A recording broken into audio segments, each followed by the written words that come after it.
오늘은 나에게 맞는 책 고르는 법에 대해서 한번 이야기를 해보려고요. 제가 패션 전문가는 아니지만 패션에 비유를 해서 책을 고르는 법을 한번 이야기를 해볼게요.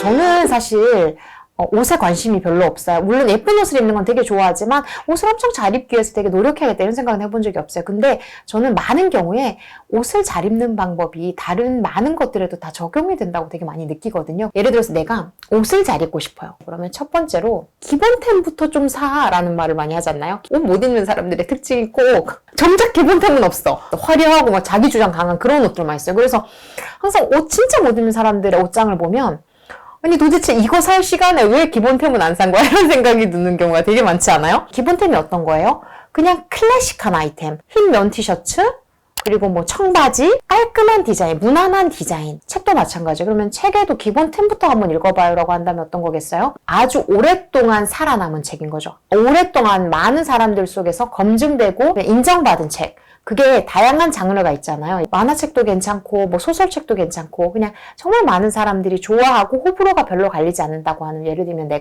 나는 SF 쪽이 어쨌든 조금 재밌는 것 같던데 라고 하면 그냥 해리포터부터 읽어보는 거예요. 무슨 말인지 아시겠죠?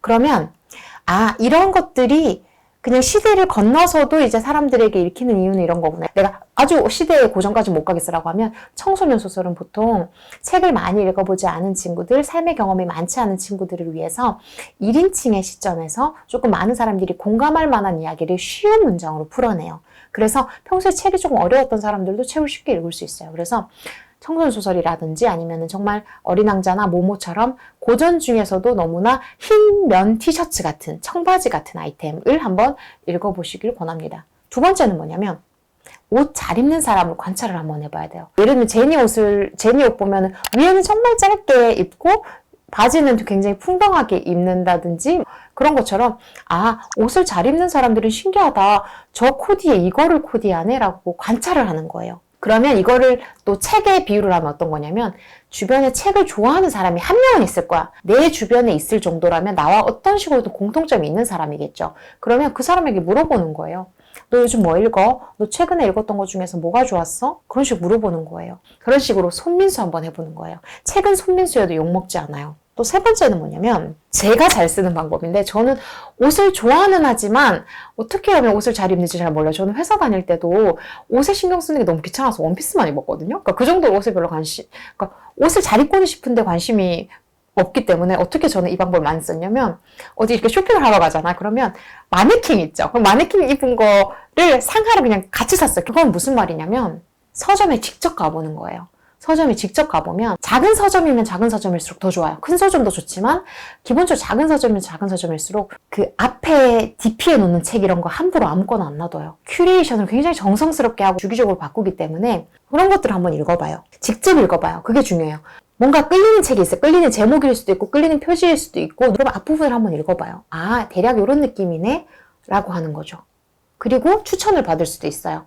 요즘 이런 책이 좀 잘 되나 봐요. 이 책 좋아하시나 봐요. 이 책 말고 혹시 다른 책은 어때요? 라는 식으로 물어보면 굉장히 친절하게 소개를 잘 해줄 겁니다. 그리고 네 번째, 옷을 잘 입는 사람들은 기본적으로 실패를 많이 해본 사람들이에요. 그게 무슨 말이냐면 최소한 자기한테 이거는 정말 안 어울려. 이거를 되게 잘 알고 있어요. 내 체형이 이렇기 때문에 내 체형에는 이런 디자인은 절대 안 입어. 너무 안 어울리거든. 이런 식으로 자기의 특성을 잘 이해하고 자기가 최소한 안 어울리는 건 되게 잘 알고 있어요. 그런 사람들은. 그래서 책에 대해서 내가 조금만 실패한다면 최소한 이거는 중요해요.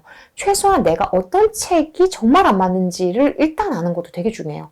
내가 어떤 책을 읽었을 때 좋을지를 찾는 것도 중요하지만 내가 지금까지 책을 읽어오면서 어떤 책이 유독 정말 너무 힘들었지? 어떤 책을 읽었을 때 내가 항상 너무 시간 낭비라고 생각했지? 그런 것처럼 내가 최소한 이건 너무 재미없구나라고 하는 건 조금 피해가는 것도 필요해요. 왜냐면 괜히 책에 대한 경험 자체가 많지 않을 때 그것이 부정적인 경험으로 쌓여버리면 나는 책이 안 맞아 이렇게 생각해버릴 수가 있거든요. 그래서 그런 관점에서는 책에 대한 어떤 긍정적인 기억을 많이 쌓아두는 게 필요해요. 그래서 최소한 내가 어떤 거는 재미없었어, 어떤 거 너무 안 맞았어 라고 하는 거는 기억해두고 그 반대의 거를 조금 많이 읽어보면 좋을 것 같아요. 그리고 마지막으로 이 얘기를 또 한편 하고 싶어요. 어떤 옷을 입느냐도 되게 중요하죠. 어떤 옷을 사서 그럴싸한 옷을 내가 입느냐도 굉장히 중요하지만 그 아이템을 내가 대할 자세가 되어 있느냐. 그게 무슨 말이냐면 어린 왕자는 내가 초등학교 때 읽었을 때 마음이 완전 다르고 중학교 때 읽었을 때, 고등학교 때 읽었을 때, 지금 또 읽었을 때 마음이 너무 달라요. 그건 왜 그럴까요? 나의 경험치, 성격, 내가 중요하다고 생각하는 것에 따라서 전혀 다르게 해석되기 때문이에요. 나의 경험치도 많을수록 내가 어떤 책을 읽었을 때 굉장히 절절하게 읽혀요. 그러니까 책을 읽었을 때 어떤 책이든 내가 조금 더 잘 받아들일 수 있는 감수성을 개발하려면 일단 삶을 잘 살아야 돼요. 그래서 이 삶이 나에게 어떤 의미인지, 경험이 어떤 의미인지 좌절도 많이 느껴보고 기쁨도 많이 느껴보고 슬픔도 많이 느껴보면서 감정에 대해서 내가 많이 열려있는 사람이 되면, 또는 내가 많은 사람들을 만나면서 어떤 사람들이 이해하는 감각이 커지면 소설 속의 인물을 이해하는 감각도 훨씬 커지게 돼요. 그런 식으로 내가 어떤 책을 읽었을 때 그것을 굉장히 깊이 있게 느낄 수 있게 내 삶을 일단 먼저 잘 사는 게 중요하다. 그리고 다른 사람들을 이해하고자 하는 마음이 중요하다. 그리고 내가 어떤 것들을 이걸 읽고 내가 내 걸로 만들어 볼 거야 라고 하는 어떤 의지가 중요하다. 이런 말씀도 드리고 싶네요.